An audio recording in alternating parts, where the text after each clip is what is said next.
Okay, and now we're going to turn to the last video about the Equal Protection Clause, which is going to focus on how the court has treated gay people or laws that target people or treat people differently based on being the same sex as each other. So the first case is Bowers versus Hardwick, which was decided in 1986. And this was at a time where a lot of states had things called anti-sodomy laws. And these anti-sodomy laws, which were mostly enacted in the 1800s, either said that people of different sex or the same sex couldn't do things like have oral sex or anal sex at all. So this was about a Georgia law that said nobody could have oral sex or anal sex. And if anybody in Georgia had oral sex or anal sex, any consenting adults, even if it was a man or a woman, they'd be arrested. So Michael Hardwick ended up being observed by a Georgia police officer having sex with another man in his bedroom. It's a long story, but the officer had come because he had a warrant about something else, and then ended up looking through a cracked door and seeing this man have sex with another man. So rather than leaving, he arrested them. So it got to the Supreme Court, and the Supreme Court didn't look at the Equal Protection Clause. Now remember, the Equal Protection Clause would have said, is he being treated differently because he's gay? But the Supreme Court said that because this law was just about no one can have anal sex or oral sex, they didn't even talk about the Equal Protection Clause. So instead they did a due process clause analysis, and the court asked if the Constitution conferred a fundamental right upon homosexuals to engage in consensual sodomy, thereby invalidating the laws of many states which make such conduct illegal. Now, as you can tell by the Supreme Court framing that question like that, they said no, there's no fundamental right to consensual sodomy in this country. And the court ended up saying that we look at history and tradition, like how we've talked about. And if you looked at history and tradition, we have no tradition of homosexual sodomy being protected in this country, and that sodomy was looked down upon at the time of the Constitution. So there's nothing here in history, and there's no privacy right here. They said gay sex isn't like marriage, it isn't like birth control where you have fundamental rights to privacy. So this case was overturned by Lawrence versus Texas in 2003. So that case we just talked about, Bowers versus Hardwick, is no longer good law. Now, Lawrence versus Texas was about a Texas law that explicitly said it was illegal for people of the same sex to have sex with each other. It said that two people of the same sex couldn't have certain oral and anal sex, basically meaning that two people of the same sex couldn't particularly have sex. And so what happened here again was that Mr. Lawrence was arrested while they saw him in his apartment having private consensual sex with someone else. This is a longer fact pattern which you can read about, but basically the man he was with, Mr. Garner, had come over Mr. Lawrence's house with Mr. Garner's boyfriend.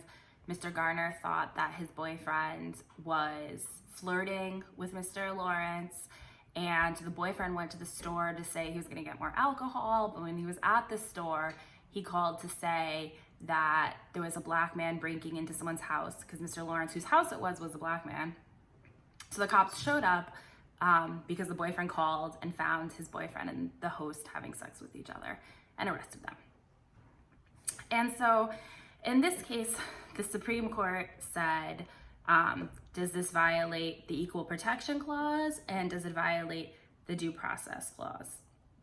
So they overturned Bowers versus Hardwick, and they said, looking at the Equal Protection Clause, that there's no Equal Protection Clause violation here, okay? They said if you think about who the Constitution was meant to protect, it was meant to protect Black people, we have concerns about women, but the Constitution doesn't need to have this heightened standard of review for gay people. But looking at the Due Process Clause, the court said that Bowers got it wrong. This wasn't about a consensual sodomy right, but this is a right to do what you want in your bedroom.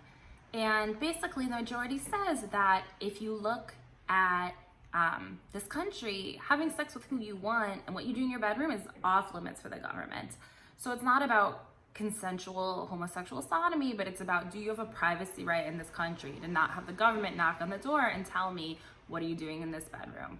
Supreme Court says yes, a big part of American history and tradition is that type of privacy. The Supreme Court also said that Bowers misunderstood that, because having sex with someone isn't just having sex, it's also part of your personhood, your identity, who you are in the world. And that laws like this were really trying to target gay people and not let gay people be in relationships, and that you have to look at this bigger, wider picture. Now, Justice Scalia has a really memorable dissent in this case, which you can all look through and read. He says that this law is totally fine, and that if we start, because of this case, now we're gonna have to legalize masturbation, because at this point lots of states had laws against masturbation, and we're gonna have to legalize sex with animals, and most worrying to him, we're gonna have to legalize gay marriage because of this decision. But yeah, he said that state laws against bigamy, same-sex marriage, adult incest, prostitution, masturbation, adultery, fornication, bestiality, and obscenity are likewise sustainable only in light of Bowers' validations of laws based on moral choices. Every single one of these laws is called into question by today's decision. The court makes no effort to cabin the scope of its decision, to exclude them from its holding. So this brings us to the last case we're going to discuss in this section, which is Obergefell versus Hodges, which was decided in 2015. And this was a bunch of different states' laws together that said gay people can't marry each other. So again, we're going to look at this under the Equal Protection Clause and the Due Process Clause, okay?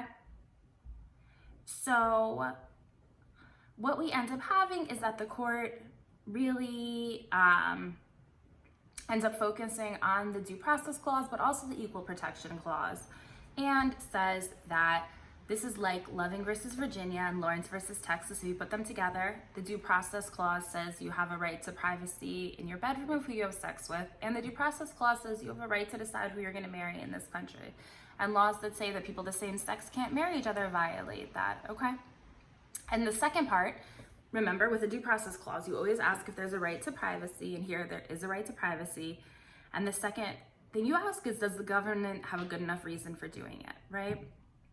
And then also with the Equal Protection Clause, here the court did seem to say in some ways that this is treating gay people differently, and maybe the Constitution cares about that. But it's really much more founded on the Due Process Clause. But again, with the Due Process Clause and the Equal Protection Clause, the question we're going to ask is, did the government have a good enough reason?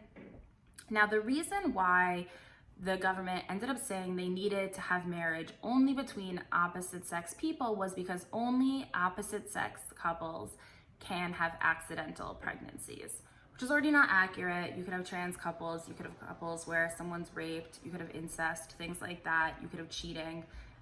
So there are plenty of ways that gay couples can end up accidentally having a pregnancy.